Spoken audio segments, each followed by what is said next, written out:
എല്ലാവർക്കും one clip PSC YouTube ചാനലിലേക്ക് സ്വാഗതം. LDC 2024 തയ്യാറെടുക്കുന്ന ഒരു ഉദ്യോഗാർത്ഥിയാണെങ്കിൽ നിങ്ങൾ ഉറപ്പായിട്ടും പഠിച്ചിരിക്കേണ്ട 75 ഹോട്ട് ടോപ്പിക്സുകളും 2021 മുതൽ 2024 വരെ PSC LD നിലവാരത്തിൽ ചോദിച്ച ചോദ്യപേപ്പറുകളും അതിൻ്റെ അനുബന്ധ വസ്തുതകളും കോർത്തിണക്കിക്കൊണ്ടുള്ള ഒരു ക്വിക്ക് റിവിഷൻ സ്ട്രാറ്റജിയാണ് LDC റാപ്പിഡ് റിവിഷൻ 2024. തുടക്കക്കാരായ ഒരു ഉദ്യോഗാർത്ഥിക്ക് പോലും പെട്ടെന്ന് ഒരു 50 മാർക്കിലേക്ക് സ്കോർ ചെയ്യാൻ പറ്റുന്ന തരത്തിലാണ് നമ്മൾ ഈ ഒരു റിവിഷൻ സ്ട്രാറ്റജി സെറ്റ് ചെയ്തിരിക്കുന്നത്. അതേപോലെ തന്നെ കുറച്ച് നാളുകളായിട്ട് പഠിച്ചുകൊണ്ടിരിക്കുന്ന ഉദ്യോഗാർത്ഥികളാണെങ്കിലും അവരെ സംബന്ധിച്ചിടത്തോളം ഫുൾ കവേർഡ് ആയിട്ടുള്ള ഒരു റിവിഷൻ ആയിരിക്കും ഈ ഒരു ക്ലാസ് എന്ന് പറയുന്നത്. അപ്പോൾ ഇന്ന് നമ്മുടെ 15ാമത്തെ ദിവസമാണ്. അപ്പോൾ ഇതുവരെ നമ്മുടെ കൂടെ നിന്ന് സപ്പോർട്ട് ചെയ്ത എല്ലാവർക്കും ഒരുപാട് നന്ദിയും കടപ്പാടും എല്ലാം രേഖപ്പെടുത്തുന്നു. അതേപോലെ തന്നെ ഇന്നത്തെ ഈ ഒരു ക്ലാസ് കണ്ടതിന് ശേഷം നിങ്ങൾ നേരെ ടെലഗ്രാമിലേക്ക് പോരെ. ടെലഗ്രാമിൽ ഇതിൻ്റെ PDF നോട്ട് അവൈലബിൾ ആയിരിക്കും. ഇതുവരെ നമ്മുടെ ചാനൽ കാണാത്തൊരു ഉദ്യോഗാർത്ഥിയാണ് കണ്ടുകൊണ്ടിരിക്കുന്നതെങ്കിൽ താഴെ ഡിസ്ക്രിപ്ഷൻ ബോക്സിൽ അതിൻ്റെ ബാക്കിയുള്ള ക്ലാസ്സുകളുടെ ലിങ്ക് അവിടെ അവൈലബിൾ ആയിരിക്കും. താല്പര്യമുള്ളവരൊന്ന് പോയി കാണാനായിട്ട് ശ്രമിക്കുക. തീർച്ചയായിട്ടും LDCക്ക് നിങ്ങൾക്കത് ഉപകാരപ്പെടുന്നതായിരിക്കും. അപ്പോൾ നമുക്ക് നേരെ ഇന്നത്തെ ക്ലാസ്സിലേക്ക് പോകാം. കഴിഞ്ഞ LDC സ്റ്റേജ് 1, സ്റ്റേജ് 2, സ്റ്റേജ് 3ൽ ചോദിച്ച ചോദ്യങ്ങളാണ് നമ്മൾ ആദ്യം പരിചയപ്പെടാൻ പോകുന്നത്. കാരണം ഏറ്റവും റീസെൻ്റ് ആയിട്ട് നടന്ന എക്സാമിൽ നിന്നുള്ള ചോദ്യങ്ങളാണ് ഏറ്റവും കൂടുതൽ PSC ഇപ്പോൾ ചോദിച്ചുകൊണ്ടിരിക്കുന്നത്, അതിൻ്റെ അനുബന്ധ വസ്തുതകൾ. അപ്പോൾ അതുകൊണ്ട് തന്നെ ആദ്യത്തെ ചോദ്യത്തിലേക്ക് പോകാം. കൂത്തിന് ഉപയോഗിക്കുന്ന പ്രധാന വാദ്യം ഏതാണ്? കൂത്തിന് ഉപയോഗിക്കുന്ന പ്രധാന വാദ്യം ഏതാണ്? ഏതാണ് കൂത്തിന് ഉപയോഗിക്കുന്ന പ്രധാന വാദ്യം എന്ന് പറയുന്നത്? മിഴാവാണ്. ഓക്കെ, അപ്പോൾ നമുക്കിനി കൂത്തുമായി ബന്ധപ്പെട്ട് ബാക്കിയുള്ള വസ്തുക്കളിലേക്ക് നമുക്ക് പോകാം. കൂത്ത് കൂടിയാട്ടത്തിന്റെ ഒരു ഭാഗമായും കൂടിയാട്ടത്തിൽ നിന്ന് വേറിട്ട് ക്ഷേത്രങ്ങളിൽ അവതരിപ്പിക്കുന്ന ഒരു കലാരൂപമാണ് എന്തെന്ന് പറയുന്നത്? കൂത്തെന്ന് പറയുന്നത്. ഓക്കെ, അപ്പോൾ കൂടിയാട്ടത്തിന്റെ ഭാഗമായും കൂടിയാട്ടത്തിൽ നിന്ന് വേറിട്ടും എന്ത് ചെയ്യാറുണ്ട്? ക്ഷേത്രങ്ങളിൽ ഈ പറയുന്ന കൂത്ത് അവതരിപ്പിക്കാറുണ്ട്. ഓക്കെ, വാചിക പ്രധാനമായ കലയാണ് എന്തെന്ന് പറയുന്നത്? കൂത്തെന്ന് പറയുന്നത്. പുരാണങ്ങളിലെയും അതേപോലെ തന്നെ ഇതിഹാസങ്ങളിലെയും കഥാസന്ദർഭങ്ങൾക്ക് സദസ്യർക്ക് അഭിനയിച്ചു പറഞ്ഞു കൊടുക്കുകയാണ് കൂത്തിൽ ചെയ്യുന്നത്. ഓക്കെ, അപ്പോൾ വാചിക പ്രധാനമായ ഒരു കലയാണ് എന്തെന്ന് പറയുന്നത്? കൂത്തെന്ന് പറയുന്നത്. ഇതിഹാസങ്ങളിലും കഥാസന്ദർഭങ്ങൾ എന്ത് ചെയ്യുന്നു? സദസ്യർക്ക് അഭിനയിച്ചു പറഞ്ഞു കൊടുക്കുന്നതാണ് എന്ത്? കൂത്ത് എന്നതുകൊണ്ട് ഉദ്ദേശിക്കുന്നത്. ഏകാംഗ അഭിനയ ശൈലിയാണ് കൂത്തിൽ എന്ത് ചെയ്യുന്നത്? പിന്തുടരുന്നത്. ഓക്കെ, അപ്പോൾ ഏകാംഗ അഭിനയ ശൈലി പിന്തുടരുന്ന കലാരൂപമാണ് ഏതെന്ന് പറയുന്നത്? കൂത്തെന്ന് പറയുന്നത്. കൂത്തിന് 2 ഘട്ടങ്ങളാണുള്ളത്. ഇമ്പോർട്ടൻ്റ് ആണ്. ഒന്നാമത്തെയാണ് കഥാകഥനം എന്ന് പറയുന്നത്, രണ്ടാമത്തെയാണ് നാടക അഭിനയം. അപ്പോൾ കഥാകഥനവും നാടക അഭിനയവുമാണ് കൂത്തിനുള്ള 2 ഘട്ടങ്ങൾ എന്ന് പറയുന്നത്. കൂത്ത് അവതരിപ്പിക്കുന്നത് കൂത്തമ്പലത്തിൽ നിന്നാണ്. അതിനെ അറിയപ്പെടുന്നതാണ്, അല്ലെങ്കിൽ കൂത്തുതറ എന്ന പേരിലാണ് അറിയപ്പെടുന്നത്. എന്ത്? കൂത്ത് അമ്പലം എന്ന് പറയുന്നത്. അപ്പോൾ കൂത്ത് അവതരിപ്പിക്കുന്നത് എവിടെ വെച്ചാണ് ചോദിച്ചു കഴിഞ്ഞാൽ കൂത്തമ്പലത്തിൽ വെച്ചാണ്. അതിനെ അറിയപ്പെടുന്ന മറ്റൊരു പേരാണ് കൂത്തുതറ എന്ന പേരിലും അറിയപ്പെടുന്നു. മുൻകാലങ്ങളിൽ ചാക്യാർ സമുദായത്തിൽപ്പെട്ട ആളുകൾ മാത്രമായിരുന്നു എന്ത്? കൂത്ത് എന്ത് ചെയ്തുകൊണ്ടിരുന്നത്? അവതരിപ്പിച്ചുകൊണ്ടിരുന്നത്. ഓക്കെ, അപ്പോൾ ചാക്യാർ സമുദായത്തിൽപ്പെട്ട ആളുകൾ കൂത്ത് അവതരിപ്പിക്കുന്നതുകൊണ്ടാണ് അതിന് എന്ത് പേര് വന്നത്? ചാക്യാർ കൂത്ത് എന്ന പേരിലേക്ക് വരാനുണ്ടായ കാരണം എന്ന് പറയുന്നത്. ഓക്കെ, അപ്പോൾ മുൻകാലങ്ങളിൽ ചാക്യാർ സമുദായത്തിൽപ്പെട്ടവർ മാത്രം അവതരിപ്പിച്ചിരുന്നതിനാലാണ് ഇതിനെ ചാക്യാർ കൂത്ത് എന്ന് അറിയപ്പെടുന്നത്. കൂത്തിലും അതേപോലെ തന്നെ കൂടിയാട്ടത്തിലും ഉപയോഗിക്കുന്ന സംഗീത ഉപകരണമാണ് മക്കളെ മിഴാവ്. ഇതായിരുന്നു നമ്മുടെ ചോദ്യം എന്ന് പറയുന്നത്. എന്ത് നോക്കി? കൂത്തിന് ഉപയോഗിക്കുന്ന പ്രധാന വാദ്യം ഏതാണ്? നമ്മുടെ ആൻസർ എന്താണ്? മിഴാവാണ് എന്തെന്ന് പറയുന്നത്? കൂത്തിന് ഉപയോഗിക്കുന്ന പ്രധാന വാദ്യം. അപ്പോൾ കൂത്തിലും അതേപോലെ തന്നെ എന്താണ്? കൂടിയാട്ടത്തിലും ഉപയോഗിക്കുന്ന സംഗീത ഉപകരണമാണ് മിഴാവ് എന്ന് പറയുന്നത്. ഓക്കെ, ഇനി ചാക്യാർ കൂത്ത് എന്താണെന്ന് ചോദിച്ചു കഴിഞ്ഞാൽ വിദൂഷകന്റെ വേഷമുള്ള ഒരാൾ മാത്രമായി കൂത്ത് അവതരിപ്പിക്കുന്നതാണ് ചാക്യാർ കൂത്ത് എന്ന് പറയുന്നത്. അപ്പോൾ വിദൂഷകന്റെ വേഷമുള്ള ഒരാൾ മാത്രമായി കൂത്ത് അവതരിപ്പിക്കുന്നതാണ് ചാക്യാർ കൂത്ത് എന്ന് പറയുന്നത്. ഇനി ആംഗിക സ്വാത്വിക അഭിനയങ്ങളിലൂടെയാണ് ഇതിൻ്റെ അവതരണം എന്ന് പറയുന്നത്. ഓക്കെ, അപ്പോൾ ആംഗിക സ്വാത്വിക അഭിനയങ്ങളിലൂടെയാണ് ഇതിൻ്റെ അവതരണം. ഇനി എന്താണ് നങ്ങ്യാർ കൂത്ത് എന്ന് ചോദിച്ചു കഴിഞ്ഞാൽ നമുക്കറിയാം, നങ്ങ്യാർ സമുദായത്തിലെ സ്ത്രീകളായ നങ്ങ്യാരമ്മമാരാണ് എന്ത് ചെയ്യുന്നത്? നങ്ങ്യാർ കൂത്ത് എന്ത് ചെയ്യുന്നത്? അവതരിപ്പിക്കുന്നത്. ഓക്കെ, അപ്പോൾ നങ്ങ്യാർ സമുദായത്തിലെ സ്ത്രീകളായ നങ്ങ്യാരമ്മമാരാണ് കൂത്ത് അവതരിപ്പിക്കുന്നത്. അതിനെയാണ് എന്തെന്ന് വിളിക്കുന്നത്? നങ്ങ്യാർ കൂത്ത് എന്ന പേരിൽ അറിയപ്പെടുന്നത്. ഓക്കെ, നങ്ങ്യാർ കൂത്തിൽ എന്തില്ല? സംഭാഷണമൊന്നുമില്ലാത്തതാണ് നങ്ങ്യാർകൂത്ത് എന്ന് പറയുന്നത്. ഓക്കെ, അപ്പോൾ നങ്ങ്യാർകൂത്തിൽ എന്തില്ല? സംഭാഷണ ശകലങ്ങളൊന്നും ഇല്ലാത്ത കൂത്താണ് എന്തെന്ന് പറയുന്നത് നങ്ങ്യാർകൂത്ത്. ഹാസ്യമുദ്രകളിലൂടെയാണ് കഥ പറയുന്നത് നങ്ങ്യാർകൂത്തിൽ. ഓക്കെ, അപ്പൊ രണ്ട് കൂത്തും എന്താന്നുള്ളത് നമ്മൾ നോക്കി. എന്താണ് നങ്ങ്യാർകൂത്ത്, അതേപോലെ തന്നെ എന്താണ് ചാക്യാർകൂത്ത് എന്നുള്ളത്. ഓക്കെ, അപ്പോൾ ഇത്രയും കാര്യങ്ങളാണ് കൂത്തുമായി ബന്ധപ്പെട്ട് വെരി വെരി ഇമ്പോർട്ടൻ്റ് ആയിട്ടുള്ള കാര്യങ്ങൾ. അപ്പോൾ കൂത്തിന് ഉപയോഗിക്കുന്ന പ്രധാന വാദ്യം ഏതാണെന്ന് ചോദിച്ചു കഴിഞ്ഞാൽ ഏതാണ്? കൂത്തിനും കൂടിയാട്ടത്തിനും ഉപയോഗിക്കുന്ന എന്താണെന്ന് ചോദിച്ചു കഴിഞ്ഞാൽ അത് മിഴാവാണ്. ഓക്കെ, അപ്പോൾ രണ്ട് ഘട്ടങ്ങളാണുള്ളത്. ഒന്ന് കഥാകഥനവും നാടകാഭിനയവും. അതേപോലെ തന്നെ എന്താണ് ഈ നങ്ങ്യാർകൂത്തിന് മാത്രം എന്തില്ല? ഈ പറയുന്ന സംഭാഷണമില്ല എന്നുള്ള കാര്യവും ഓർത്തു വയ്ക്കാനായിട്ട് ശ്രമിക്കുക. ഓക്കെ, നമുക്ക് അടുത്ത ചോദ്യത്തിലേക്ക് പോകാം. വെട്ടത്ത് സമ്പ്രദായം ഏത് കലാരൂപമായി ബന്ധപ്പെട്ടതാണ്? സ്റ്റേജ് 1 അല്ലെങ്കിൽ 2 ചോദിച്ച ചോദ്യമാണ്. വെട്ടത്ത് സമ്പ്രദായം ഏത് കലാരൂപമായി ബന്ധപ്പെട്ടതാണ്? നമ്മൾ ഈ ചോദ്യം കണ്ടതാണ്. ഓക്കെ, നമുക്കറിയാം കഥകളിയുമായി ബന്ധപ്പെട്ടതാണ് എന്തെന്ന് പറയുന്നത് വെട്ടത്ത് സമ്പ്രദായം എന്ന് പറയുന്ന കലാരൂപം കഥകളിയുമായി ബന്ധപ്പെട്ടതാണ്. കേരളത്തിന്റെ തനത് കലാരൂപം എന്നറിയപ്പെടുന്നത് ഏറ്റവും കൂടുതൽ PSC LD ലെവല് LGS ലെവലിൽ വരെ ചോദിച്ച ചോദ്യമാണ് എന്തെന്ന് പറയുന്നത് ഈ പറയുന്ന കേരളത്തിന്റെ തനത് കലാരൂപം താഴെ പറയുന്നവയിൽ ഏതാണ് എന്ന് ചോദിച്ചു കഴിഞ്ഞാൽ അതിന്റെ ഉത്തരം കഥകളിയാണ്. കഥകളിയുടെ ആദ്യകാല രൂപം അറിയപ്പെട്ടതാണ് രാമനാട്ടം. ഒത്തിരി തവണ പ്രീവിയസ് ഇയർ ക്വസ്റ്റ്യൻ പേപ്പറൊക്കെ വർക്കൗട്ട് ചെയ്യുന്ന ഉദ്യോഗാർത്ഥിയാണെങ്കിൽ നിങ്ങൾ തീർച്ചയായിട്ടും ഈ ഒരു ചോദ്യം കണ്ടിട്ടുണ്ടാവും. കഥകളിയുടെ ആദ്യകാല രൂപമാണ് എന്തെന്ന് പറയുന്നത് രാമനാട്ടം. കൊട്ടാരക്കര തമ്പുരാൻ രചിച്ച ക്ലാസിക്കൽ കലാരൂപമായ രാമനാട്ടത്തിൽ നിന്നാണ് കഥകളി പരിണമിച്ചതെന്ന് വിശ്വസിക്കപ്പെടുന്നു. ഓക്കെ, അപ്പോൾ എന്താണ് കൊട്ടാരക്കര തമ്പുരാൻ രചിച്ച ക്ലാസിക്കൽ കലാരൂപമായ രാമനാട്ടത്തിൽ നിന്നാണ് എന്ത് ചെയ്തത്? കഥകളി പരിണമിച്ചത്. കൃഷ്ണനാട്ടം രചിച്ചിരിക്കുന്ന ഭാഷ ഏതാന്ന് ചോദിച്ചാൽ അത് സംസ്കൃതമാണ്. എന്നാൽ രാമനാട്ടം രചിച്ചിരിക്കുന്ന ഭാഷ ഏതാന്ന് ചോദിച്ചാൽ അത് മലയാളമാണ്.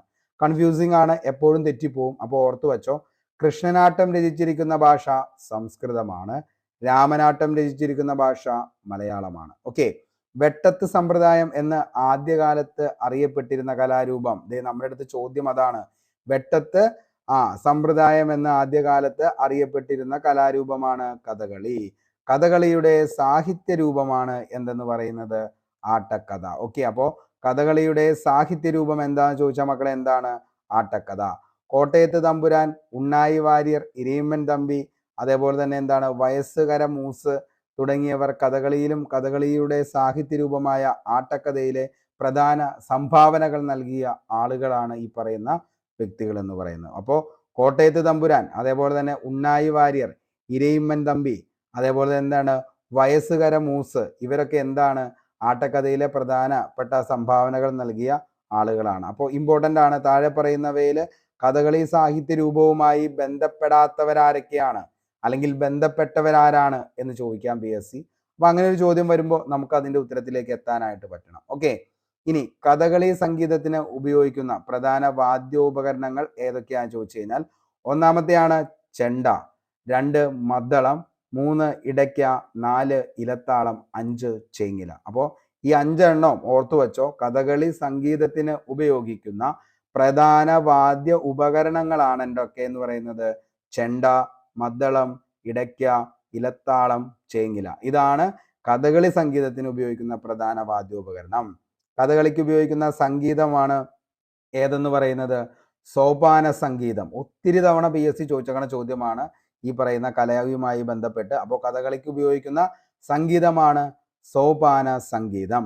ഒരു കഥകളി നാടകത്തിന്റെ പൂർണ്ണ രൂപം അവതരിപ്പിക്കാൻ വേണ്ടി എത്ര സമയമെടുക്കും എന്ന് ചോദിച്ചു കഴിഞ്ഞാൽ 6 മണിക്കൂർ മുതൽ 8 മണിക്കൂർ വരെയാണ് ഒരു കഥകളിയുടെ മുഴുവൻ കഥ അവതരിപ്പിക്കാൻ ആവശ്യമായിട്ടുള്ള സമയം എന്ന് പറയുന്നത്. അപ്പോൾ ഈ കഥകളി ആർട്ടിസ്റ്റിനെ കുറിച്ച് നമ്മളൊന്ന് ആലോചിച്ച് നോക്കി. ഇത്രയും വലിയ എന്താണ് കാര്യങ്ങൾ, ഇതെല്ലാം അതായത് ഈ പറയുന്ന ഓർണമെന്റ്സ് പോലെയുള്ള കാര്യങ്ങൾ അവർക്കുണ്ട്, വേഷങ്ങളുണ്ട്, അതേപോലെ തന്നെ എന്താണ് ഈ പറയുന്ന അവരുടെ മേക്കപ്പ്, ഇതെല്ലാം ഇട്ടുകൊണ്ട് ഏകദേശം 6 to 8 മണിക്കൂറാണ് അവർ എന്ത് ചെയ്യുന്നത് ആ കഥകളി ആടുന്നത്. അപ്പൊ അത്രത്തോളം എഫേർട്ടുള്ള അല്ലെങ്കിൽ അത്രത്തോളം ഡെഡിക്കേറ്റഡ് ആയിട്ടുള്ള ഒരു കലാരൂപമാണ് ഏതെന്ന് പറയുന്നത് കഥകളി. എല്ലാ കലയും അങ്ങനെ തന്നെയാണ്. പക്ഷെ ഈ കഥകളി എന്ന് പറയുമ്പോൾ 6 to 8 മണിക്കൂർ നമ്മൾ ഇത്രയും വലിയ കാര്യങ്ങളൊക്കെ വെച്ചുകൊണ്ട് നിന്ന് ആടുക എന്ന് പറയുന്നത് അത് ഭയങ്കര ഒരു എന്താ പറയുക സംഭവം തന്നെയാണ്. ഓക്കെ, പാട്ടിനും അതേപോലെ തന്നെ മേളങ്ങൾക്കും അനുസരിച്ച് കഥ അഭിനയിച്ചു കാണിക്കുന്ന ഒരു രംഗകലയാണ് എന്തെന്ന് പറയുന്നത് കഥകളി എന്ന് പറയുന്നത്. അപ്പോൾ പാട്ടിനും താളമേളങ്ങൾക്കും അനുസരിച്ച് കഥ അഭിനയിച്ചു കാണിക്കുന്ന ഒരു രംഗകലയാണ് എന്ത്? കഥകളി. ഇനി അംഗങ്ങൾ കൊണ്ട് കാണിക്കുന്ന ചേഷ്ടകളെയാണ് നമ്മൾ എന്തെന്ന് വിളിക്കുന്നത്? ആംഗിക അഭിനയം എന്നതുകൊണ്ട് ഉദ്ദേശിക്കുന്നത്. ഓക്കെ, അപ്പോൾ അംഗങ്ങൾ കൊണ്ട് കാണിക്കുന്ന ചേഷ്ടകളെയാണ് ആംഗിക അഭിനയം എന്നുകൊണ്ട് ഉദ്ദേശിക്കുന്നത്. വേഷഭൂഷാദികൾ കൊണ്ടുള്ള ആഹാരാഭിനയമാണ് ഭാവങ്ങളിൽ നിന്നുണ്ടാകുന്ന സ്വാത്വിക അഭിനയം എന്ന് പറയുന്നത്. ഇനി വാചിക അഭിനയം എന്നിവ നടനകലയാണ് ഇതെന്ന് പറയുന്നത്. വാചിക അഭിനയം എന്നിവ ചേർന്ന നടനകലയാണ് എന്തെന്ന് പറയുന്നത്? കഥകളി എന്നതുകൊണ്ട് ഉദ്ദേശിക്കുന്നത്. ഇനി കഥകളിയിലെ ആദ്യ ചടങ്ങ്, മോസ്റ്റ്ലി റിപ്പീറ്റഡ് ആണ് ഈ ഒരു ചോദ്യം. കഥകളിയിലെ ആദ്യ ചടങ്ങ് അറിയപ്പെട്ടിരുന്നത് ഏതു പേരിലാന്ന് ചോദിച്ചാൽ കേളികൊട്ട് എന്ന പേരിലാണ് കേട്ടോ. അതായത് കഥകളിയിലെ ആദ്യ ചടങ്ങ് അറിയപ്പെട്ടിരുന്നത് കേളികൊട്ട്. കഥകളിയുടെ തുടക്കത്തിൽ ഉപയോഗിക്കുന്ന നൃത്തമാണ് പുറപ്പാട്ട്. ഓക്കെ, അപ്പോൾ കഥകളിയുടെ തുടക്കത്തിൽ ഉപയോഗിക്കുന്ന നൃത്തമാണ് പുറപ്പാട്ട്. കഥകളി ആരംഭിക്കുമ്പോൾ ആദ്യമായി ആലപിക്കുന്ന ഗാനം ഏതാന്ന് ചോദിക്കാറുണ്ട്. തിരനോട്ടം. ഓക്കെ, അപ്പോൾ തിരനോട്ടം എന്ന് പറയുന്നതാണ് എന്ത്? കഥകളി ആരംഭിക്കുമ്പോൾ ആദ്യമായി ആലപിക്കുന്ന ഗാനമാണ് തിരനോട്ടം. കഥകളി അവസാനിക്കുന്ന ചടങ്ങാണ് ധനാശി. നമ്മളറിയാം മലയാളത്തിൽ ഒരു എന്താണ് വേർഡാണ് ധനാശി പാടുക എന്ന് വെച്ചാൽ എന്താണ് അർത്ഥം എന്ന് വെച്ച് കഴിഞ്ഞാൽ അവസാനിപ്പിക്കുക എന്നതാണ് ധനാശി പാടുക എന്നതിൻ്റെ അർത്ഥം. അതേപോലെ തന്നെ കഥകളി അവസാനിക്കുന്ന ചടങ്ങിന് പറയുന്ന പേരാണ് ധനാശി എന്നുള്ളത്. ഓക്കെ, കഥകളി മുദ്രകൾക്ക് അടിസ്ഥാനമായ ഗ്രന്ഥം ഏതാന്ന് ചോദിച്ചാൽ അതാണ് ഹസ്തലക്ഷണ ദീപികയാണ്. കഥകളി മുദ്രകൾക്ക് അതായത് അടിസ്ഥാനമായ ഗ്രന്ഥം ഏതാന്ന് ചോദിച്ചാൽ മക്കളെ അത് ഹസ്തലക്ഷണ ദീപികയാണ്. കഥകളി മുദ്രകൾക്ക് അടിസ്ഥാനമായ ഗ്രന്ഥം ഹസ്തലക്ഷണ ദീപിക. കഥകളിയിലെ വേഷങ്ങളെ പ്രധാനമായും നമുക്ക് 5ആയിട്ട് തരംതിരിക്കാം. ഓക്കെ, അപ്പോൾ കഥകളിയിലെ വേഷങ്ങളെ നമുക്ക് എത്രയായിട്ട് തരംതിരിക്കാം? 5ആയിട്ട് തരംതിരിക്കാം. എന്തൊക്കെയാണ് ആ 5 വേഷങ്ങൾ എന്ന് ചോദിച്ചാൽ 1 പച്ച, 2 കത്തി, 3 ഏതാണ് താടി, 4 കരി, 5 മിനുക്ക്. ഓക്കെ, അപ്പോൾ കഥകളിയിലെ വേഷങ്ങളെ നമുക്ക് പ്രധാനമായിട്ടും എത്രയായിട്ട് തരംതിരിക്കാം എന്ന് ചോദിച്ചു കഴിഞ്ഞാൽ 5ആയിട്ട് തരംതിരിക്കാം. ഒന്നാമത്തെയാണ് പച്ച, രണ്ടാമത്തെയാണ് കത്തി, മൂന്നാമത്തെയാണ് താടി, നാലാമത്തെ കരി, 5-മത്തെയാണ് മിനുക്ക് എന്ന് പറയുന്നത്. ഓക്കെ, അപ്പോൾ കഥകളിയിലെ വേഷങ്ങളെ പ്രധാനമായും 5ആയി തരംതിരിച്ചിരിക്കുന്നു. അവയാണ് പച്ച, കത്തി, താടി, കരി, മിനുക്ക്. ഹസ്തലക്ഷണ ദീപികയിൽ വിവരിച്ചിരിക്കുന്ന മുദ്രകൾ എത്രയെണ്ണാന്ന് ചോദിക്കാം. 24 മുദ്രകളാണ് ഹസ്തലക്ഷണ ദീപികയിൽ വിവരിച്ചിരിക്കുന്ന മുദ്രകളാണ് 24. കൊട്ടാരക്കര തമ്പുരാൻ മെമ്മോറിയൽ കഥകളി മ്യൂസിയം സ്ഥിതി ചെയ്യുന്നത് എവിടെയാണെന്ന് ചോദിച്ചു കഴിഞ്ഞാൽ അത് കൊല്ലത്താണ്. കൊട്ടാരക്കര തമ്പുരാൻ മെമ്മോറിയൽ കഥകളി മ്യൂസിയം സ്ഥിതി ചെയ്യുന്നത് കൊല്ലം. പ്രധാന കഥകളി നാടകങ്ങളാണ് ഏതൊക്കെയെന്ന് പറയുന്നത്? കല്യാണ സൗഗന്ധികം, അതേപോലെ തന്നെ നളചരിതം, ഉത്തര സ്വയംവരം, ദുര്യോധനവധം, ബാലികാവധം, സന്താന ഗോപാലം. ഓക്കെ, അപ്പോൾ ഇത്രയും കാര്യങ്ങൾ ഓർത്തു വെച്ചോ. പ്രധാനപ്പെട്ട കഥകളി നാടകങ്ങൾ ഏതൊക്കെയാണെന്ന് ചോദിച്ചാൽ മക്കളെ അത് കല്യാണ സൗഗന്ധികം, നളചരിതം, ഉത്തര സ്വയംവരം, ദുര്യോധനവധം, ബാലികാവധം, സന്താന ഗോപാലം. ഓക്കെ, അപ്പൊ ഇത്രയും കാര്യങ്ങളെങ്കിലും ഓർത്തു വയ്ക്കുക. വെരി വെരി ഇമ്പോർട്ടൻ്റ് ആണ്. അടുത്തത് ദേശീയ കഥകളി ദിനം എന്നാന്ന് ചോദിച്ചു കഴിഞ്ഞാൽ അത് ഒക്ടോബർ 16 ദേശീയ കഥകളി ദിനം. ചിലപ്പോൾ ഇനി ചോദിക്കാനുള്ള ഒരു ചോദ്യം എന്ന് പറയുന്നത് ഇതായിരിക്കും, ദേശീയ കഥകളി ദിനം എന്നാന്നുള്ളത്. അതെന്നാണ്? ഒക്ടോബർ 16 ദേശീയ കഥകളി ദിനം എന്ന് പറയുന്നത്. അതേപോലെ കൊട്ടാരക്കര തമ്പുരാൻ മെമ്മോറിയൽ കഥകളി മ്യൂസിയം എവിടെയാണ് സ്ഥിതി ചെയ്യുന്നത് ചോദിച്ചു കഴിഞ്ഞാൽ അത് കൊല്ലത്താന്നുള്ള കാര്യവും എന്ത് ചെയ്യുക? ഓർക്കുക. ധനാശി പാടുക അവസാനിക്കുകയാണ്. അതേപോലെ തന്നെ എന്താണ്? ആലപിക്കുന്ന ഗാനം കഥകളി ആരംഭിക്കുമ്പോൾ അതിനെയാണ് തിരനോട്ടം എന്ന് പറയുന്നത്. തിരനോട്ടം. ഓക്കെ, തുടക്കത്തിൽ ഉപയോഗിക്കുന്ന നൃത്തത്തെ പുറപ്പാടും കഥകളിയിലെ ആദ്യ ചടങ്ങിനെ നമ്മൾ എന്തെന്ന് വിളിക്കാം? കേളികൊട്ട്. അപ്പോൾ കേളികൊട്ട്, ധനാശി, പുറപ്പാട്, തിരനോട്ടം. അതേപോലെ തന്നെ എന്താണ്? 5 കഥകളിയിലെ പ്രധാനപ്പെട്ട എന്തെന്ന് പറയുന്നത് വേഷങ്ങൾ. അതാണ് നമ്മൾ പറഞ്ഞത്. ഏതൊക്കെ? അതായത് പച്ച, കത്തി, താടി, കരി, മിനുക്ക്. അപ്പോൾ ഇത്രയും കാര്യങ്ങൾ ഉറപ്പായിട്ടും ഓർത്തു വയ്ക്കാം. നമുക്ക് അടുത്ത ചോദ്യത്തിലേക്ക് പോകാം. അതിന് മുമ്പ് ഒരു കൺഫ്യൂസിങ് ഫാക്ട് കൂടി പറഞ്ഞോട്ടെ. രാമനാട്ടത്തിന്റെ ഉപജ്ഞാതാവ് ആരാണ് എന്ന് ചോദിച്ചു കഴിഞ്ഞാൽ രാമനാട്ടത്തിന്റെ ഉപജ്ഞാതാവാണ് കൊട്ടാരക്കര തമ്പുരാൻ. മോസ്റ്റ്ലി റിപ്പീറ്റഡ് ആയിട്ടുള്ള ഒരു ചോദ്യമാണ്. രാമനാട്ടത്തിന്റെ ഉപജ്ഞാതാവ് കൊട്ടാരക്കര തമ്പുരാൻ. കൃഷ്ണനാട്ടത്തിന്റെ ഉപജ്ഞാതാവ് ആരാന്ന് ചോദിച്ചാൽ ആരാ? മാനവേദൻ രാജാവാണ് കൃഷ്ണനാട്ടത്തിന്റെ ഉപജ്ഞാതാവ്. മാനവേദൻ രാജാവ്. ഇനി കഥകളിയുടെ ഉപജ്ഞാതാവ് ആരാന്ന് ചോദിച്ചു കഴിഞ്ഞാൽ കോട്ടയത്ത് തമ്പുരാനാണ് കഥകളിയുടെ ഉപജ്ഞാതാവ്. അപ്പൊ ഈ മൂന്നും ഓർത്തു വച്ചോ. രാമനാട്ടം കൊട്ടാരക്കര തമ്പുരാൻ, കൃഷ്ണനാട്ടം മാനവേദൻ രാജാവ്, കഥകളിയുടെ ഉപജ്ഞാതാവ് കോട്ടയത്ത് തമ്പുരാൻ. വെരി വെരി ഇമ്പോർട്ടൻ്റ് ആണ്, മാറിപ്പോകരുത്. അടുത്ത ചോദ്യത്തിലേക്ക് പോവാം. കീലേരി കുഞ്ഞിക്കണ്ണൻ ഏത് രംഗത്താണ് പ്രശസ്തി നേടിയത്? കീലേരി കുഞ്ഞിക്കണ്ണൻ നമ്മൾ കണ്ണൂർ ജില്ല പഠിച്ചു പോകുമ്പോൾ അതിൻ്റെ അകത്ത് നമ്മൾ വളരെ വ്യക്തമായിട്ട് പഠിച്ചു പോകുന്ന ഒരു പേരാണ് ഈ പറയുന്ന കീലേരി കുഞ്ഞിക്കണ്ണൻ എന്ന് പറയുന്നത്. അതായത് കേരള സർക്കസിന്റെ പിതാവ് എന്നറിയപ്പെടുന്നത് ആരാണ് എന്ന് ചോദിച്ചു കഴിഞ്ഞാൽ ആ ചോദ്യത്തിന്റെ ഉത്തരമാണ് ആരെന്ന് പറയുന്നത്? കീലേരി കുഞ്ഞിക്കണ്ണൻ. ഓക്കെ, അപ്പോൾ കേരള സർക്കസിന്റെ പിതാവാണ് കീലേരി കുഞ്ഞിക്കണ്ണൻ. മലബാർ സർക്കസ് സ്ഥാപിച്ചത് ആരാന്ന് അങ്ങനെ ഒരു ചോദ്യം ചോദിച്ചാൽ അതിന്റെ ഉത്തരവും ആര് തന്നെയാ? കീലേരി കുഞ്ഞിക്കണ്ണൻ തന്നെയാണ്. മലബാർ സർക്കസ് സ്ഥാപിച്ചത് കീലേരി കുഞ്ഞിക്കണ്ണൻ. ഓക്കെ, നമുക്ക് അടുത്ത ചോദ്യത്തിലേക്ക് പോവാം. തിക്കൊടിയൻ എന്ന തൂലികാനാമത്തിൽ അറിയപ്പെടുന്നത് ആരാണ്? തിക്കൊടിയൻ എന്ന തൂലികാനാമത്തിൽ അറിയപ്പെട്ടത് ആരാണ്? നമുക്ക് നോക്കാം. അതിനു മുമ്പ് കുറച്ച് നമ്മുടെ തൂലികാനാമവും അതേപോലെ തന്നെ കവികളും ആരൊക്കെയാന്നുള്ളത് PSC എപ്പോഴും ചോദിക്കാറുണ്ട്. അതിപ്പോ മലയാളത്തിൽ ചോദിക്കാം, കലകളിൽ നിന്നും ചോദിക്കാം. അപ്പൊ അതുകൊണ്ട് തന്നെ അത്രത്തോളം ഇമ്പോർട്ടൻ്റ് ആണ്. എല്ലാവരും ഇതെന്ത് ചെയ്യുക? പഠിച്ചു വയ്ക്കാനായിട്ട് ശ്രമിക്കുക. ഇതൊക്കെ പഠിക്കാനുള്ള ഏറ്റവും വലിയ ഒരു എളുപ്പം എന്ന് പറയുന്നത് റിപ്പീറ്റ് കുറേ പ്രാവശ്യം എന്ത് ചെയ്യുക? ഇത് തന്നെ കേട്ടുകൊണ്ടിരിക്കുക. അപ്പൊ നമുക്ക് എന്ത് ചെയ്യാൻ പറ്റും? പഠിക്കാനായിട്ട് പറ്റും. നമ്മൾ പോലും അറിയാതെ ഇതെല്ലാം നിങ്ങൾ എന്ത് ചെയ്യും? By heart ആക്കുന്നതായിരിക്കും. ഓക്കെ, അപ്പൊ നോക്കാം. കാനം എന്ന് പറയുന്നത് ആരാന്ന് ചോദിച്ചാൽ കാനം എന്ന തൂലികാനാമത്തിൽ അറിയപ്പെട്ടത് EJ ഫിലിപ്പാണ് കാനം. Okay, Kanam EJ Philip. കൂവെമ്പ് എന്നറിയപ്പെടുന്നത് ആരാ? KV പുട്ടപ്പയാണ് കൂവമ്പ് എന്ന തൂലികാനാമത്തിൽ അറിയപ്പെട്ടത്. ആരാണ്? KV പുട്ടപ്പ. കുറ്റിപ്പുറം എന്ന തൂലികാനാമം കേശവൻ നായരാണ്. ഓക്കെ, അപ്പൊ കുറ്റിപ്പുറം എന്ന തൂലികാനാമത്തിൽ അറിയപ്പെട്ടത് കേശവൻ നായർ.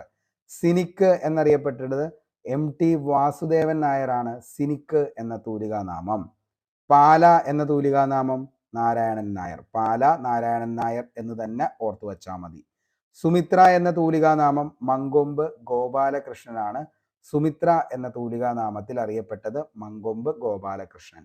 ആർസു എന്ന തൂലികാനാമം R സുരേന്ദ്രനാണ്. ആർസു എന്ന തൂലികാനാമം. ആറ്റൂർ കൃഷ്ണ പിഷാരടിയാണ്. ഓക്കെ, അപ്പോൾ ആറ്റൂർ എന്ന തൂലികാനാമം കൃഷ്ണ പിഷാരടിയാണ് ആറ്റൂർ.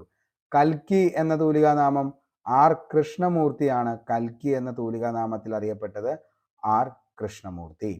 തിക്കൊടിയൻ എന്ന തൂലികാനാമം P കുഞ്ഞനന്ദൻ നായരാണ്. തിക്കൊടിയൻ എന്ന തൂലികാനാമത്തിൽ അറിയപ്പെട്ടത് P കുഞ്ഞനന്ദൻ നായർ. ബെന്യാമിൻ എന്ന തൂലികാനാമം ബെന്നി ഡാനിയലാണ്. ബെന്യാമിൻ. അക്കിത്തം അച്യുതൻ നമ്പൂതിരിയാണ്. ഓക്കെ, അക്കിത്തം അച്യുതൻ നമ്പൂതിരി. കേസരി എന്ന തൂലികാനാമം ബാലകൃഷ്ണപിള്ള. അയ്യനേത്ത് MP പത്രോസ്. അതേപോലെ Premji MP Bhattathiripad. MRB MR Raman Bhattathiripad. കൊടുപ്പുന്ന എന്ന് പറയുന്നത് ഗോവിന്ദ ഗണകനാണ്. G എന്ന തൂലികാനാമം G ശങ്കരക്കുറുപ്പ്. P എന്ന തൂലികാനാമം P കുഞ്ഞിരാമൻ നായർ. സാഹിത്യ പഞ്ചാനനൻ എന്നറിയപ്പെട്ടത് PK നാരായണപിള്ള. ത്രിലോക സഞ്ചാരി എന്നറിയപ്പെട്ടത് EV രാമകൃഷ്ണപിള്ളയാണ്. EV കൃഷ്ണപിള്ളയാണ് ത്രിലോക സഞ്ചാരി EV കൃഷ്ണപിള്ള. സഞ്ജയൻ മാണിക്കോത്ത് രാമുണ്ണി നായർ അല്ലെങ്കിൽ MR നായർ എന്ന തൂലികാനാമത്തിൽ അറിയപ്പെട്ടതാണ് സഞ്ജയൻ. ഇനി DC കിഴക്കേമുറി ഡൊമിനിക് ചാക്കോ കിഴക്കേമുറിയാണ്. DC കിഴക്കേമുറി. അതേപോലെ തന്നെ MN പാലൂർ എന്ന തൂലികാനാമം MN പാലൂര് മാധവൻ നമ്പൂതിരി. MN പാലൂര് മാധവൻ നമ്പൂതിരിയാണ്. അതേപോലെ തന്നെ Madampu Kunjukuttan P Sankaran നമ്പൂതിരിയാണ്. Madampu Kunjukuttan. NN Kakkad Narayanan Namboothiri കക്കാടാണ്. NN Kakkad. അതേപോലെ തന്നെ EM Kovoor Mathew ഐപ്പാണ്. EM Kovoor. MP അപ്പനാണ് M Ponnappan. Pulimana Parameswaran Pillai. MRKC എന്നറിയപ്പെടുന്നത് MRKC ചെങ്കുളത്ത് Kunhirama Menon. Kuttippuzha Krishnapillai. Kattakkayam Cherian Mappila. NV Krishna Warrier. Malabari KB Abubakar. ഒത്തിരി തവണ PSC ചോദിച്ചേക്കുന്നതാണ് ഈ പറയുന്ന കവികളും അതേപോലെ തന്നെ അവരുടെ തൂലികാനാമങ്ങളും. ഓക്കെ, അടുത്തത് വിലാസിനി എന്നറിയപ്പെടുന്നത് MK മേനോൻ. ഒത്തിരി തവണ ചോദിച്ചാണ്ടോ Vilasini MK Menon. Kovilan VV Ayyappan. Kapilan MP Padmanabhan Nair. MP Padmanabhan നായരാണ് കോവിലൻ. കപിലൻ K പത്മനാഭൻ നായർ. അതേപോലെ പ്രഭ വൈക്കം മുഹമ്മദ് ബഷീറാണ് പ്രഭ എന്ന തൂലികാനാമത്തിൽ അറിയപ്പെട്ടത്. Nandanar PC Gopalan. Uroob PC Kuttikrishnan. Ekalavyan KM Mathew ആണ്. ഇന്ദുചൂടൻ KK നീലകണ്ഠൻ. മാലി V മാധവൻ നായർ. അഭയദേവ് KK അയ്യപ്പൻ പിള്ളയാണ് അഭയദേവ് എന്ന തൂലികാനാമത്തിൽ അറിയപ്പെട്ടത്. തോപ്പിൽ ഫാസി ഭാസ്കരൻ പിള്ളയാണ്. ഓക്കെ, തോപ്പിൽ ഫാസി ഭാസ്കരൻ പിള്ള. ചങ്ങമ്പുഴ കൃഷ്ണപിള്ള. VKN വടക്കേ കൂട്ടാല നാരായണൻകുട്ടി നായരാണ് VKN എന്ന തൂലികാനാമത്തിൽ അറിയപ്പെട്ടത്. അതേപോലെ തന്നെ തുപ്പേട്ടൻ M സുബ്രഹ്മണ്യൻ നമ്പൂതിരിയാണ് തുപ്പേട്ടൻ എന്ന തൂലികാനാമത്തിൽ അറിയപ്പെട്ടത്. മീശാൻ KS കൃഷ്ണപിള്ളയാണ് മീശാൻ എന്ന തൂലികാനാമത്തിൽ അറിയപ്പെട്ടത്. ഓംചേരി N നാരായണപിള്ളയാണ് ഓംചേരി എന്ന തൂലികാനാമത്തിൽ അറിയപ്പെട്ടത്. PK Narayanapillai. EV Krishnapillai. Sumangala Leela Namboodiripad. Vaisakhan MK Gopinathan Nair. Pamman R Parameswara Menon. Surendran EMS Namboodiripad. Bodheswaran Kesavapillai. Kozhikodan Appukuttan Nair. Mullanezhi Neelakandan Namboothiri. Thulaseevanam Ramachandran Nair. Olappamanna Subramanian Namboodiripad. Anand P Sachidanandan. Edasseri Govindan Nair. Edappally Raghavan Pillai. Idamaruku TC Joseph. P Ayyaneth AV Pathros. NK Desam N Kuttikrishnapillai. Okay, അപ്പോൾ ഇത്രയും കാര്യങ്ങൾ എന്ത് ചെയ്യുക, നിങ്ങൾ ഉറപ്പായിട്ടും ഒന്ന് എന്ത് ചെയ്യുക, ഓർത്ത് വയ്ക്കാനായിട്ട് ശ്രമിക്കുക. കാരണം എന്താണെന്ന് ചോദിച്ചു കഴിഞ്ഞാൽ എപ്പോഴും PSC എന്ത് ചെയ്യാറുണ്ട്, ചോദിക്കാറുണ്ട്. അപ്പോൾ നമ്മുടെ തിക്കൊടിയൻ എന്ന തൂലികാനാമത്തിൽ അറിയപ്പെടുന്നത് ആരാണ്? തിക്കൊടിയൻ. നോക്കിയ തിക്കൊടിയൻ ആരാ? P കുഞ്ഞനന്ദൻ നായരാണ് തിക്കൊടിയൻ എന്ന തൂലികാനാമത്തിൽ അറിയപ്പെടുന്നത്. നമ്മുടെ ആൻസർ തിക്കൊടിയൻ. ഇവിടെ P കുഞ്ഞനന്ദൻ നായർ എന്നില്ല. ചിലപ്പോൾ ഡിഗ്രി ലെവലൊക്കെ എക്സാമുകൾക്ക് ചോദിക്കുകയാണെങ്കിൽ P Kunhanandan Nair, K Kunhanandan Nair, S Kunhanandan Nair അങ്ങനെ ചോദിക്കത്തുള്ളൂ. അപ്പൊ എന്ത് ചെയ്യും, ഭയങ്കരമായിട്ട് കൺഫ്യൂഷനിലേക്ക് പോകും. അപ്പൊ P കുഞ്ഞനന്ദൻ നായർ എന്ന പേരിൽ തന്നെ എന്ത് ചെയ്യുക, ഓർത്തു വയ്ക്കാനായിട്ട് ശ്രമിക്കുക. അപ്പൊ തിക്കൊടിയൻ എന്താണ്? P കുഞ്ഞനന്ദൻ നായർ. ഓക്കെ, അപ്പൊ ഇനി നമുക്ക് അടുത്ത ചോദ്യത്തിലേക്ക് പോവാം. അടുത്ത ചോദ്യം, ജ്ഞാനപീഠ പുരസ്കാരം നേടിയ SK പൊറ്റക്കാടിന്റെ രചന ഏതാണ്? ഭയങ്കര ഡിസ്റ്റ് ആയിട്ടുള്ള ഒരു ചോദ്യമായിരുന്നു. ചിലപ്പോൾ കുറെ ഉദ്യോഗാർത്ഥികൾക്ക് അത് കിട്ടിയിട്ടുണ്ടാവും, അല്ലാത്ത കുറച്ച് ആളുകൾക്ക് കിട്ടിയിട്ടുമില്ല. ഓക്കെ, അപ്പൊ ജ്ഞാനപീഠ പുരസ്കാരം നേടിയ SK പൊറ്റക്കാടിന്റെ രചന ഏതാണ്? SK പൊറ്റക്കാടിനെ കുറിച്ച് നമുക്കൊന്ന് നോക്കാം. യഥാർത്ഥ നാമം എന്താണെന്ന് ചോദിച്ചാൽ അദ്ദേഹത്തിന്റെ ശങ്കരൻകുട്ടി കുഞ്ഞിരാമൻ പൊറ്റക്കാട് എന്നതാണ് SK പൊറ്റക്കാടിന്റെ പൂർണ്ണ നാമം എന്ന് പറയുന്നത്. എന്താണ്? ശങ്കരൻകുട്ടി കുഞ്ഞിരാമൻ പൊറ്റക്കാട്. അദ്ദേഹം ജനിച്ച സ്ഥലമാണ് കോഴിക്കോട്. പ്രധാനപ്പെട്ട പുരസ്കാരങ്ങൾ എന്ന് പറയുന്നത് കേരള സാഹിത്യ അക്കാദമി പുരസ്കാരം 1961 അദ്ദേഹത്തിന് കിട്ടുകയാണ്. കേരള സാഹിത്യ അക്കാദമി പുരസ്കാരം ലഭിച്ചത് 1961. ഇമ്പോർട്ടൻ്റ് ആണ്, ഓർത്തു വെച്ചോ, ഉറപ്പായിട്ടും ഒരു ചോദ്യം വരുന്നതായിരിക്കും. ഓക്കെ, അടുത്ത കൃതിയാണ് ഒരു തെരുവിന്റെ കഥ. ഒരു തെരുവിന്റെ കഥ ഒത്തിരി തവണ ചോദിച്ചതാണ് മലയാളത്തിലൊക്കെ ആയിട്ട്. ഒരു തെരുവിന്റെ കഥ ആരുടെയാണ്? SK പൊറ്റക്കാട്. കേന്ദ്ര സാഹിത്യ അക്കാദമി പുരസ്കാരം 1972. ഏതാണ് കൃതി? ഒരു ദേശത്തിന്റെ കഥ. അപ്പോൾ പ്രധാന പുരസ്കാരങ്ങൾ കേരള സാഹിത്യ അക്കാദമി പുരസ്കാരം 1961 അദ്ദേഹത്തിന് കിട്ടിയത് കൃതി ഒരു തെരുവിന്റെ കഥ.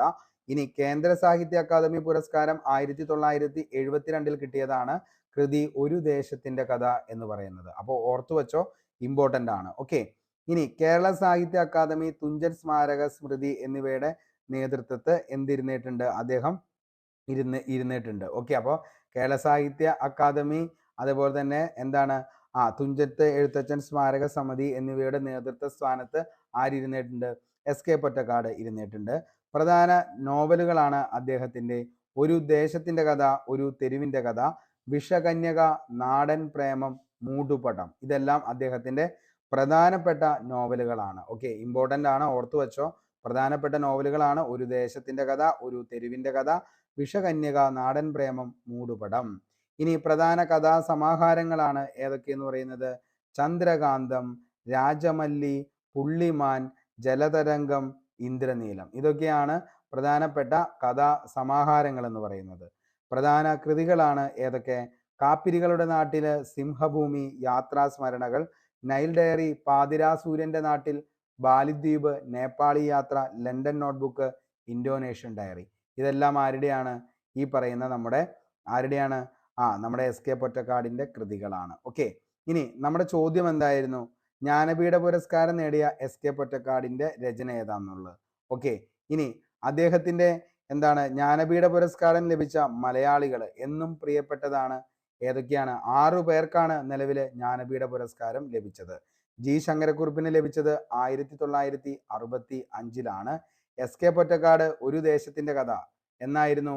1980. നമ്മുടെ ചോദ്യത്തിൽ കിടക്കുന്നുണ്ട് ഒരു ദേശത്തിന്റെ കഥ 1980. ജ്ഞാനപീഠ പുരസ്കാരം എസ്.കെ. പൊറ്റക്കാടിന് ലഭിച്ചത് ഏത് രചനയ്ക്കാ? ഒരു ദേശത്തിന്റെ കഥ. എന്നായിരുന്നു അത് കിട്ടിയെന്ന് ചോദിച്ചു കഴിഞ്ഞാൽ 1980-ലാണ്. അപ്പോൾ ജ്ഞാനപീഠ പുരസ്കാരം ലഭിച്ച മലയാളികളുടെ ഇത്രയും കാര്യങ്ങളിൽ നിന്നും ചിലപ്പോൾ എന്ത് ചെയ്യാം, ഒരു ചോദ്യം കൂടി ചോദിക്കാനുള്ള ചാൻസ് ഉണ്ട്. ഓക്കെ, അപ്പോൾ ജി ശങ്കരക്കുറുപ്പിന്റെ ഓടക്കുഴല് ഓർത്തു വെച്ചോ. കാരണം ഇനി ഒന്ന് ചോദിക്കാൻ പാകത്തിനുള്ള ഒന്ന് ബാക്കി എല്ലാവർക്കും സമഗ്ര സംഭാവനയ്ക്കാണ് കിട്ടിയിരിക്കുന്നത്. അപ്പോൾ ഒരു ദേശത്തിന്റെ കഥ എന്ന് പറയുന്നത് ആർക്ക്? ഈ പറയുന്ന ഒരു ദേശത്തിന്റെ കഥ എസ്.കെ. പൊറ്റക്കാട്. ജി ശങ്കരക്കുറുപ്പിന്റെ ഓടക്കുഴൽ ഇമ്പോർട്ടന്റ് ആണ്, ഓർത്തു വെച്ചോ. 1965-ലാണ് ജി ശങ്കരക്കുറുപ്പ് ഓടക്കുഴല്. നമ്മൾ ഒരിക്കൽ കോഡ് പഠിച്ചു കഴിഞ്ഞപ്പോൾ അതിൻ്റെ അകത്ത് പറഞ്ഞാണ് KSRTC ബസ്സിൽ ചെമ്മീനുമായി കയറിയ BSFകാരെ കുഴലെടുത്ത് വെടിവെച്ചു. ഇതൊക്കെയാണ് 1965 പ്രത്യേകതകൾ എന്ന് പറഞ്ഞുകൊണ്ട് നമ്മൾ എന്ത് ചെയ്തിട്ടുണ്ട്? മെമ്മറി കോഡ്സിൽ വളരെ വ്യക്തമായിട്ട് എന്ത് ചെയ്തിട്ടുണ്ട്? പറഞ്ഞു പോയേക്കണെയാണ് 1965 വർഷത്തിന്റെ പ്രത്യേകതകൾ എന്തൊക്കെയാണ്. അപ്പോൾ അതിൻ്റെ അകത്ത് പറഞ്ഞാണ് അതായത് ചെമ്മീനുമായി KSRTC ബസ്. ചെമ്മീൻ സിനിമയ്ക്ക് രചനാഗൗരവം കിട്ടിയത് 1965, KSRTC രൂപീകൃതമായത് 1965, BSF രൂപീകൃതമായത് 1965. അതേപോലെ തന്നെ ജി ശങ്കരക്കുറുപ്പിന്റെ ഓടക്കുഴൽ എന്ന കൃതിക്ക് ജ്ഞാനപീഠ പുരസ്കാരം ലഭിച്ചതും 1965. ഇനി തകഴി ശിവശങ്കരപ്പിള്ളയ്ക്കോ 1984-ലാണ് സമഗ്ര സംഭാവനയ്ക്കാണ് അദ്ദേഹത്തിന് കിട്ടിയത്. MT വാസുദേവൻ നായർക്കും സമഗ്ര സംഭാവന 1995. ONV കുറുപ്പിനും സമഗ്ര സംഭാവനയാണ് 2007-ലാണ് ജ്ഞാനപീഠ പുരസ്കാരം ലഭിക്കുന്നത്. അക്കിത്തം അച്യുതൻ നമ്പൂതിരിക്കും സമഗ്ര സംഭാവന 2019-ലാണ് അക്കിത്തം അച്യുതൻ നമ്പൂതിരിക്ക് എന്ത് കിട്ടുന്നത്? ഈ പറയുന്ന ജ്ഞാനപീഠ പുരസ്കാരം ലഭിക്കുന്നത് 2019. ഇനി ജ്ഞാനപീഠം പുരസ്കാരം ലഭിച്ച മലയാളികൾ എത്ര പേരാന്ന് ചോദിച്ചു കഴിഞ്ഞാൽ എത്ര പേരാ? 6 പേരാണ് ജ്ഞാനപീഠം ലഭിച്ച മലയാളികൾ എന്ന് പറയുന്നത് 6 പേരാണ്. ഇമ്പോർട്ടൻ്റ് ആണെന്ന് ഓർത്തു വെച്ചോ. അപ്പോൾ എസ്.കെ. പൊറ്റക്കാടിന്റെ കാര്യങ്ങളെല്ലാം നമ്മൾ പറഞ്ഞു. അതേപോലെ ജ്ഞാനപീഠം ലഭിച്ച മലയാളികൾ ആരൊക്കെയാണെന്നുള്ള കാര്യവും നമ്മൾ എന്ത് ചെയ്തിട്ടുണ്ട്? പറഞ്ഞിട്ടുണ്ട്. മനസ്സിലായി എന്ന് കരുതുന്നു. അടുത്ത ചോദ്യത്തിലേക്ക് പോവാം. അപ്പുക്കിളി ഏത് കൃതിയിലെ കഥാപാത്രമാണ്? അപ്പുക്കിളി ഏത് കൃതിയിലെ കഥാപാത്രമാണ്? ഓക്കെ, നമുക്ക് നോക്കാം ഏതൊക്കെയാണ് കഥാപാത്രം, കൃതി, കർത്താവ്. എന്നും PSCക്ക് മലയാളത്തിലും കലകളിലും ഒക്കെ പ്രധാനപ്പെട്ടതാണ് ഈ പറയുന്ന കഥാപാത്രം, കൃതി, കർത്താവ്. രഘു, അമ്മുലു, രാമൻ കർത്ത. വേരുകൾ മലയാറ്റൂർ രാമകൃഷ്ണന്റെ ആണ്. ഓക്കെ, അപ്പോൾ രഘു, അമ്മുലു, രാമൻ കർത്ത. വേരുകൾ മലയാറ്റൂർ രാമകൃഷ്ണൻ. ചുടലമുത്തു മോഹനൻ, തോട്ടിയുടെ മകൻ, തകഴി. രവി അപ്പുക്കിളി എവിടെയാ? ഖസാക്കിന്റെ ഇതിഹാസം, OV വിജയൻ. നമ്മുടെ ഉത്തരം അവിടെയാണ്. അപ്പുക്കിളി ഏതാ? ഖസാക്കിന്റെ ഇതിഹാസം, OV വിജയന്റെ കൃതിയാണ് എന്തെന്ന് പറയുന്നത്? രവി അപ്പുക്കിളി, ഖസാക്കിന്റെ ഇതിഹാസം, OV വിജയൻ. ബീരാൻ മായൻ, ഉമ്മാച്ചു ഉറൂബാണ്. അപ്പുണ്ണി കോന്തുണ്ണി, നാലുകെട്ട്, MT വാസുദേവൻ നായർ. ഓക്കെ, അപ്പോൾ അപ്പുണ്ണി കോന്തുണ്ണി, നാലുകെട്ട്, MT വാസുദേവൻ നായർ. മജീദ് സുഹറ, ബാല്യകാല സഖി, ബഷീറാണ്. ഓക്കെ, അപ്പോൾ മജീദ് സുഹറ, ബാല്യകാല സഖി, ബഷീർ. ചേതന വളരെ ഗംഭീരമായിട്ടുള്ള ഒരു ക്യാരക്ടറാണ്. ആരാച്ചാർ എന്ന് പറയുന്ന കൃതിയിലെ KR മീര ആ ഒരു എഴുത്തിന്റെ അങ്ങേയറ്റം കൊണ്ടുപോയി എത്തിച്ച ഒരു ക്യാരക്ടറാണ് ചേതന എന്ന് പറയുന്നത്. അത്രയും ധൈര്യമുള്ള ഒരു സ്ത്രീയെ ചിലപ്പോൾ നമുക്ക് പോലും അതൊരു നരേഷനാണ്, പക്ഷെ എന്നാലും ഇങ്ങനെയൊന്നും നമുക്ക് എന്ത് ചെയ്യാൻ പറ്റത്തില്ല, കാണാൻ പോലും പറ്റത്തില്ല. അത്രയ്ക്ക് കറേജസ് ആയിട്ടുള്ള ഒരു ലേഡിയാണ് ചേതന എന്ന് പറയുന്നത്. വായിച്ചവർക്ക് എല്ലാവർക്കും മനസ്സിലായിട്ടുണ്ടാവും. വൈദ്യപട്ടർ, ശാരദ, ചന്തുമേനോൻ. ക്ലാസിക് പേർ കയർ, തകഴിയാണ്. ഭീമൻ രണ്ടാമൂഴം MT വാസുദേവൻ നായർ. കർണൻ ഇനി ഞാൻ ഉറങ്ങട്ടെ PK ബാലകൃഷ്ണൻ. ഇനി പപ്പു ഓടയിൽ നിന്ന് P കേശവദേവ്. ശ്രീധരൻ കുളൂസ് പറങ്കോടൻ ഒരു ദേശത്തിൻ്റെ കഥ SK പൊറ്റക്കാട്. നമ്മളിപ്പോൾ പറഞ്ഞാണ്. സുഭദ്ര ശംഖു ആശാൻ മാർത്താണ്ഡവർമ്മ CV രാമൻപിള്ള. ഇനി കുഞ്ഞേനാച്ചൻ അരനാഴിക നേരം പാറപ്പുറത്ത്. ഇരുമ്പൻ ഗോവിന്ദൻ നായർ സുന്ദരികളും സുന്ദരന്മാരും ഉറൂബ്. ദാസൻ മയ്യഴിപ്പുഴയുടെ തീരങ്ങളിൽ മുകുന്ദൻ. അതേപോലെ പെരിഞ്ചക്കോടൻ രാമരാജബഹദൂർ CV Raman Pillai. പങ്കിപ്പണിക്കർ Premamritham CV Raman Pillai. Vimala Amar Singh മഞ്ഞാണ് MT Vasudevan Nair. Vellayappan കടൽ തീരത്ത് OV വിജയൻ. നജീബ് മുഹമ്മദ് ഇബ്രാഹിം ഖാദിരി. നമുക്കറിയാം ആടുജീവിതം ബെന്യാമിൻ. ഇനി അത് ആരും മറക്കൂല, കാരണം അത്ര മനോഹരമായിട്ട് ബ്ലസ്സിയുടെ സംവിധാനത്തിൽ പൃഥ്വിരാജ് എന്ന ആ ഒരു നടൻ്റെ അതിവിസ്മയകരമായിട്ടുള്ള പെർഫോമൻസ് ആണ് ആടുജീവിതം. അപ്പോൾ നജീബ് ആരാന്നുള്ളതും ഇബ്രാഹിം ഖാദിരി ആരാന്നുള്ളതും അതേപോലെ തന്നെ എന്താണ് ഈ പറയുന്ന ഹക്കീം ആരാന്നുള്ളതൊക്കെ വളരെ വ്യക്തമായി എല്ലാവർക്കും അറിയാം. ചിരുത ചാത്തൻ രണ്ടിടങ്ങഴി തകഴി ശിവശങ്കരപ്പിള്ള. കുന്ദൻ മരുഭൂമികൾ ഉണ്ടാകുന്നത് ആനന്ദ്. വാസവദത്ത കരുണ കുമാരനാശാൻ.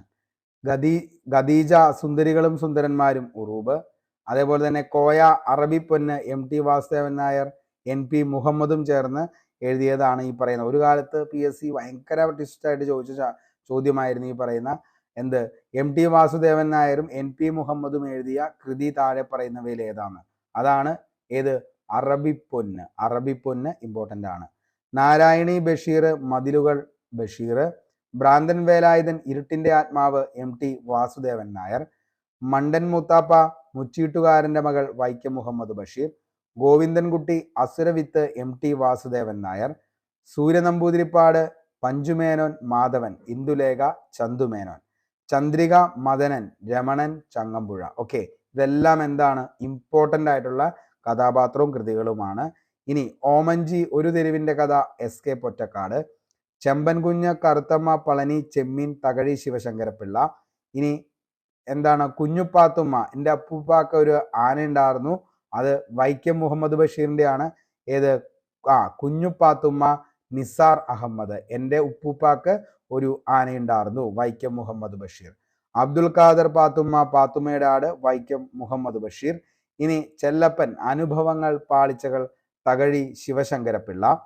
സേതു കാലം MT വാസുദേവൻ നായർ. ശിവാനി ഗുരുസാഗരം OV വിജയൻ. ജിതേന്ദ്രൻ മനുഷ്യനൊരാമുഖം സുഭാഷ് ചന്ദ്രൻ. ഇനി മല്ലൻ മാര നെല്ല് P വത്സല. അതേപോലെ കോക്കാഞ്ചിറ മറിയം അലാഹയുടെ പെൺമക്കൾ സാറ ജോസഫ്. ചോദിച്ചതാണ് കേട്ടോ ഇത്. അതായത് ഏത്? കോക്കാഞ്ചിറ മറിയം അലാഹയുടെ പെൺമക്കൾ സാറ ജോസഫ്. അൽഫോൺസാച്ചൻ ദൈവത്തിന്റെ വികൃതികൾ മുകുന്ദൻ. ഹരിപഞ്ചാനനൻ ചന്ദ്രക്കാരൻ ത്രിപുര സുന്ദരി കൊച്ചമ്മ. ഇത് ധർമ്മരാജ CV രാമൻപിള്ള.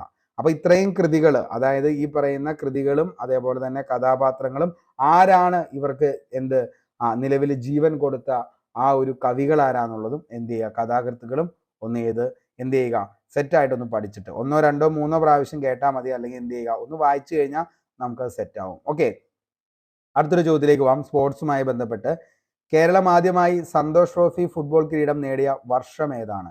കേരളം ആദ്യമായി സന്തോഷ് ട്രോഫി ഫുട്ബോൾ കിരീടം നേടിയത് ഏത് വർഷമാണെന്നുള്ളത്. ഓക്കെ, ഇമ്പോർട്ടൻ്റ് ആണ്, ചോദിക്കാം. നമുക്കൊന്ന് നോക്കാം സന്തോഷ് ട്രോഫിയുമായി ബന്ധപ്പെട്ടുള്ള ബാക്കി വസ്തുതകൾ.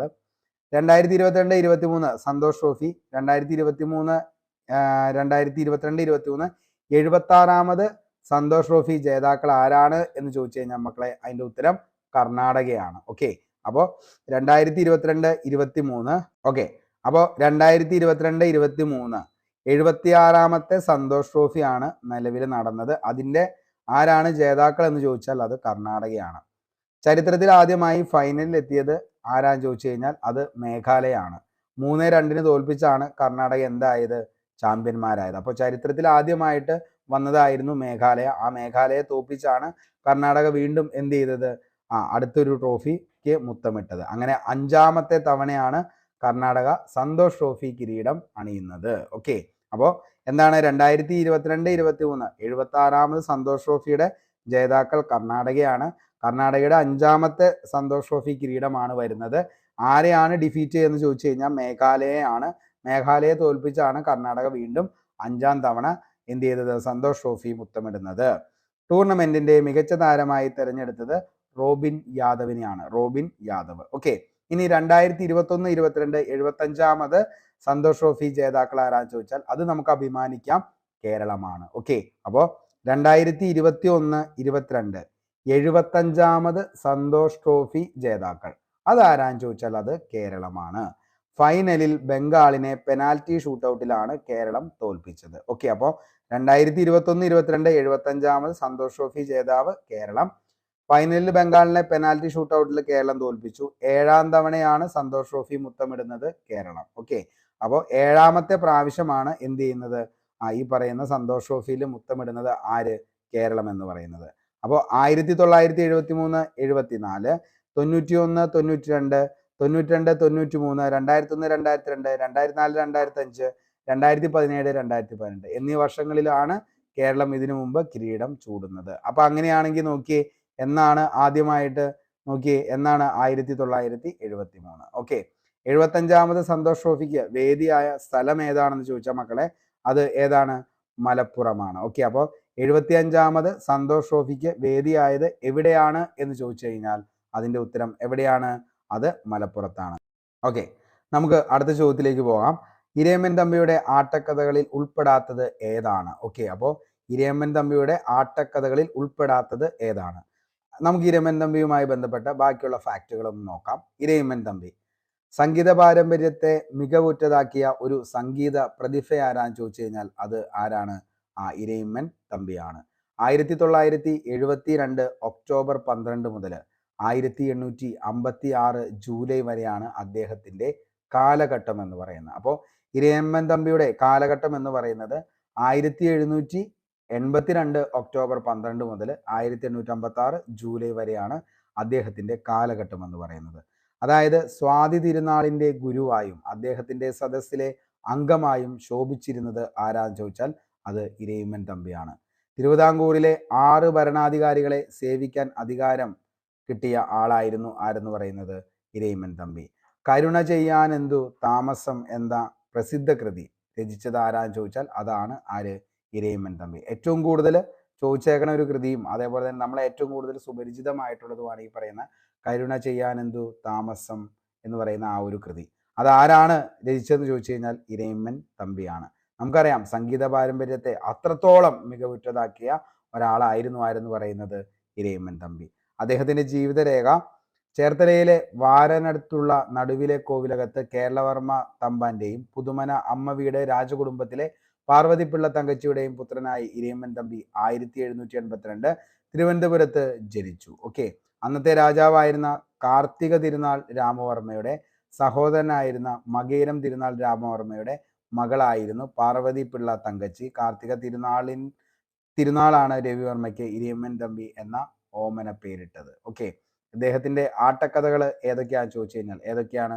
കീചകവധം, ഉത്തരാ സ്വയംവരം എന്നിവയാണ്. ഓക്കെ, കീചകവധവും ഉത്തരാ സ്വയംവരവും ആണ് അദ്ദേഹത്തിന്റെ ഏറ്റവും പ്രധാനപ്പെട്ട ആട്ടക്കഥ എന്ന് പറയുന്നത്.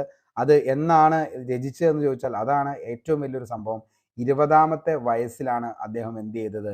ഈ പറയുന്ന കീചകവധവും ഉത്തരാ സ്വയംവരവും രചിച്ചത്. എത്രാമത്തെ വയസ്സിലാന്ന് ചോദിച്ചു കഴിഞ്ഞാൽ 20ാമത്തെ വയസ്സിലാണ്. ഓമനത്തിങ്കൾ കിടാവോ എന്ന പ്രശസ്തമായ താരാട്ടുപാട്ട് എഴുതിയത് ഇരയിമ്മൻ തമ്പിയാണ്. ഓക്കെ, അപ്പോൾ അതാണ് നമ്മളെ ഏറ്റവും കൂടുതൽ കേട്ടേക്കണേ, ഓമനത്തിങ്കൾ കിടാവോ. ആ പ്രശസ്തമായ താരാട്ടുപാട്ട് എഴുതിയത് ആരാണ്? ഇരയിമ്മൻ തമ്പി. സ്വാതി തിരുനാൾ ജനിച്ചപ്പോൾ സ്വാതി തിരുനാളിന്റെ അമ്മയായ റാണി ഗൗരി ലക്ഷ്മിബായിക്ക് വേണ്ടി എഴുതിയതാണ് ഈ താരാട്ടുപാട്ട്. സ്വാതി തിരുനാൾ തൊട്ടിലിൽ കിടക്കുന്നത് കൊണ്ട് കണ്ടെഴുതിയതാണ് ഈ പറയുന്ന ഓമനത്തിങ്കൾ കിടാവോ നല്ല എന്താണ് ആ ഒരു പാട്ട്. എനിക്ക് പാട്ട് പാടാനൊന്നും അറിയാൻ പാടില്ല, അപ്പൊ വെറുതെ പാട്ട് പാടി ഇനി ഉള്ള നമ്മുടെ ഇത് കളയണ്ടല്ലോ. ഓക്കെ, ഇനി അതേപോലെ തന്നെയാണ് പ്രാണനാഥൻ എനിക്കു നൽകിയ പരമാനന്ദ രസത്തെ എന്ന ശൃംഗാരഭരിതമായ ഗാനം രചിച്ചത്. അതും ആര് തന്നെയാണ്? നമ്മുടെ ഇരയിമ്മൻ തമ്പിയാണ്.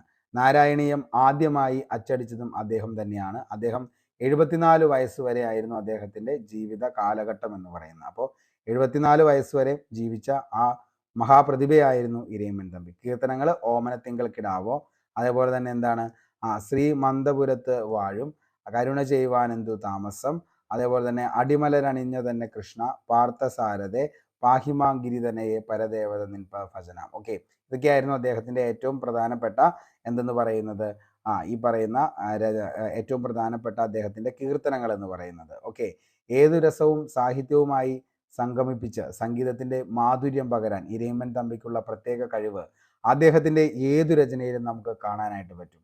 വർണ്ണം, പാദം എന്നീ വിഭാഗങ്ങളിലും അദ്ദേഹം മികച്ച സംഭാവനകൾ നൽകിയിട്ടുണ്ട്. വർണ്ണങ്ങളുടെ ഗണത്തിൽ മനസ്സിമേ പരിതാപം, അതേപോലെ തന്നെ അംബഗൗരി തുടങ്ങിയ എന്നും പ്രശസ്തമാണ്.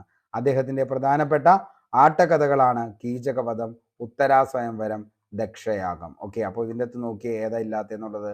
ഉത്തരാസ്വയംവരം, കീചകവധം, ദക്ഷയാഗം. ഇനി ഉൾപ്പെടാത്തത് ഏതാന്ന് പിന്നെ നമുക്ക് പറയേണ്ട കാര്യമില്ല. ഏതാണ്? തോരണ യുദ്ധമാണ് ഉൾപ്പെടാത്തത്.